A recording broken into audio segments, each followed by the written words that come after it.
Pakistan इनकलाबी party बनाने का यही मकसद सी कि असी जिहड़ा ना अपने लोगों की आवाज़ बनीए, असी अपने लोगों को जोड़िए, गरीब लोगों को जोड़िए। असी इन्हां जिहड़े फिरौन ने इन्हां दा मुकाबला करना है। इन्हां कोलों कुर्सी खोनी है, इन्हां कोल हुकूमत खोनी है, इन्हां कोल जिहड़ा है कब्जा है ना मुल्क दा वो असी खोना है, वो असी सारिਆਂ ने रल के खोना है। ना तो असी डंडे सोटे नाल लड़ना है, ना असी कोई बंदूकां नाल लड़ना है।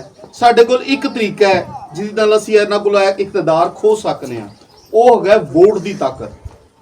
वोट तुसी सारे लोग जिहड़े इत्थे बैठे हो तुहाडे सब दा वोट बनिया है और तुसी हर दफ़ा 5 साल बाद वोट भी पाते हो। तुसी जिन्हों वोट पाते हो वो तुहाडे कोल आंदे ने वोटां तो पहले तरले मिन्नतां करदे ने, खाने भी खुआंदे ने, मोटरसाइकिलां भी वंडदे ने, वो तुहाडे कोल वोट लैके चले जाते हैं।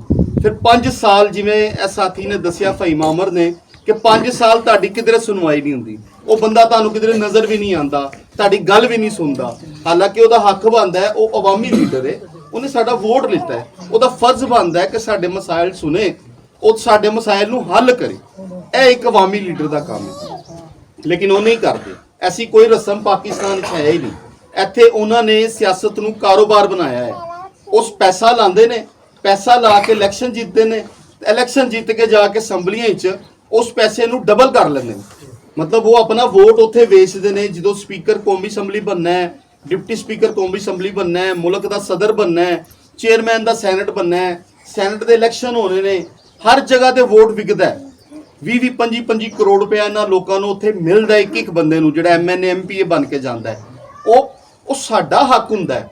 आने वाली नस्ल नूं असीं एक पैगाम दे के जाने हैं। देखो दुनिया जदों दी बनी है, हिस्टरी चुक के देखो, ऐते एक मज़हब नहीं सारे मज़हब देख लो, हमेशा लड़ाई रही है जालम ते मजलूम की लड़ाई। जिन्ने मज़हब ने, जिन्ने इस दुनिया के नबी आए ने, उन्होंने अपने अपने दौर के जालमां दे नाल लड़े ने और अमन दे वास्ते पैगाम दे के गए। कोई मज़हब शर, लड़ाई, जुल्म नहीं सिखांदा। हर मज़हब जिहड़ा है वो अमन का दर्स दिंदा है ते वो यही दसदा है कि तुसीं जिहड़ा है ना इस दुनिया के उत्ते जिहड़े इस जालम ने ना, इन्हां दे खिलाफ खड़े हो जाओ। इन्हां अगे झुकना नहीं। तुसीं इन्हां वास्ते इस वक्त दे जिहड़े फिरौन ने, जिहड़े इस वक्त दे खुदा बने ने, कतन इन्हां दे अगे नहीं झुकना। सिर्फ इन्हां दे अगे जिस तरह मेरे भरा ने दसिया खड़े हो जाओ, सिर्फ जुड़ जाओ। देखो असी पार्टी बनाई सी अज तो 4 साल पहले 2020 अंदर।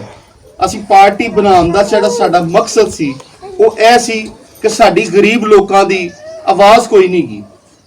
जिन्नियां भी पार्टियां ने, नून लीग, पीपल्स पार्टी, PTI, होर भी जिहड़ियां जमाते इस्लामी मजहबी जिहड़ियां जमातां ने, देखो है कोई भी साडे नाल नहीं जेगा। 75-77 साल हो गए ने मुल्क बने नूं। अज तक मुल्क विच जिहड़े लोग काबज ने वो सारे वो ने जिन्हां दा इन्हां ने नां लिता। वो पगड़ियां वाले, वो टवाने, वो वड्डे वड्डे लोग। खानदानी तौर पर जदों दा पाकिस्तान बने हुकूमत हमेशा उन्हां दे हत्थ अंदर रही है। क्या कदी साडे किसी किसान नूं इन्हां ने असैम्बली जान दिता है? नहीं। साडा गरीब किसान कदी नहीं गया। वो वड्डियां पगड़ियां वाले जागीरदार ते उन्हां दी औलादां जांदियां ने। दूसरा तुसीं देख लो किसी मजदूर नूं इन्हां ने किधरे असैम्बली अंदर जान दिता होवे, अज तक नहीं गए। इन्हां ने सिस्टम ही इंज दा बना लिया है।